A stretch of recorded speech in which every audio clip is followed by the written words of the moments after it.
কোটি মানুষের যে বোন, যারা একটা শিশু সে তার বয়স্ক বাবা মা মামাকে হাত ধরে যে এই সংগ্রামে অংশ নিয়েছিল, আজকে তার যে এই আশাহত যদি করেন, এইটা কিন্তু কেউ ক্ষমা করবে না। সেই জায়গায় যদি যেতে না হয়, আর এক মুহূর্ত দেরি না করে আপনি রাজনৈতিক দলগুলোকে আস্থায় নেন নাই, আমি আস্থায় নেওয়ার কথা বলি না, এমনকি উপদেষ্টা পরিষদের কেউ কেউ কোন গোষ্ঠীর স্বার্থ শুধু রক্ষা করছেন না, কোন রাজনৈতিক দলে হাত দিচ্ছেন, তার প্রতিনিধি কে হবেন আপনারা ঠিক করে দিচ্ছেন। তার মানে আপনারাও তথাকথিত যে রাজনীতি করতে চান সেইটা আপনাদের দায়িত্ব না, এটা মনে রাখেন। যার যার রাজনীতি তাকে করতে দেন, আপনার যতটুকু এখতিয়ার সেইটুক করে দ্রুততম সময়ে নির্বাচনের সুনির্দিষ্ট তারিখ ঘোষণার কথা নির্বাচন কমিশনকে বলেন। গণপরিষদ, গণভোট, স্থানীয় নির্বাচন এইগুলো আপাতত ভুলে যান, এটা আপনাদের দায়িত্ব না। নির্বাচিত সরকার এবং নির্বাচন কমিশন দেখবে। সংসদ নির্বাচন দেন দ্রুততম সময়। এই সরকারকে মূল্যায়ন করার একটা সময় এসেছে। এই 10 মাস অতিবাহিত হতে যাচ্ছে,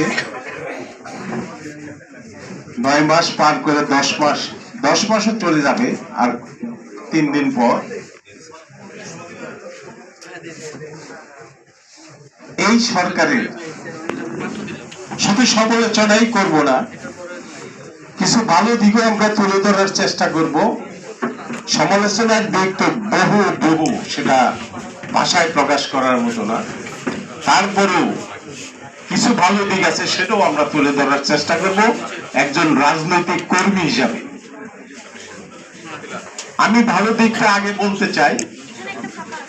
অর্থনীতির ক্ষেত্রে এই সরকার গত 10 মাসে একটি ভঙ্গুর অর্থনৈতিক অবস্থার ভিতর দিয়ে যাত্রা শুরু করার পরেও বৈদেশিক রিজার্ভ $30 বিলিয়ন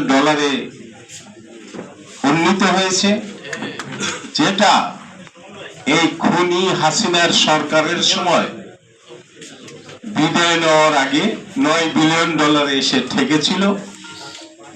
এবং ক্লিয়ারিং হাউসের মেম্বার থাকবে কি থাকবে না মেম্বারশিপ, সেটা নিয়েও প্রশ্ন উঠে যাচ্ছিল বাংলাদেশকে নিয়ে। সেই জায়গা থেকে আজকে বৈদেশিক রিজার্ভ $30 বিলিয়ন কাছে চলে এসছে এবং তারা বাংলাদেশ ব্যাংক সেটা ঘোষণাও দিয়েছে। আমি এটা ছাড়া, এই প্রাপ্তিটুকু ছাড়া গত 10 মাসে কোনো অর্জন এই সরকারের আমি দেখছি না।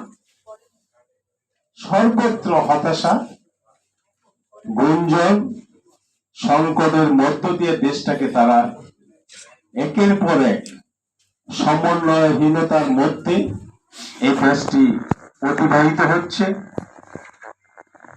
গত একদিন আগে আমরা যমুনায় ওনার বাসভবনে গিয়েছিলাম।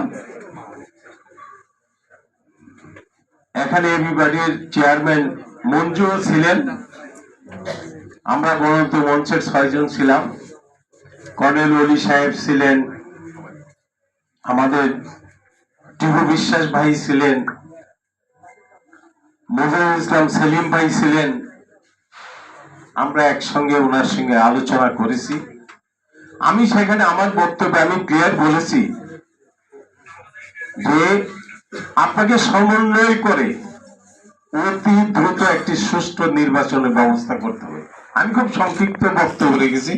সাইফুল ভাই 6 মিনিট বক্তৃতা করেছেন, আমি সেটা 2 মিনিট 3 মিনিটের মধ্যে শেষ করেছি। মঞ্জুর লম্বা বক্তৃতা করেছেন, সময় পেয়েছিলেন, চেষ্টা করছে। যাই হোক, আমরা সেই জায়গায় আমরা ওনাকে বলেছি যে আপনার কাজ সবার সঙ্গে সমন্বয় করে আপনাকে এই সংকটের অতিক্রম করতে হবে। আপনি পদত্যাগ করবেন, সেই পদত্যাগের এই যে গুঞ্জন, এই গুঞ্জন থেকে দেশকে বের করে আনতে হবে।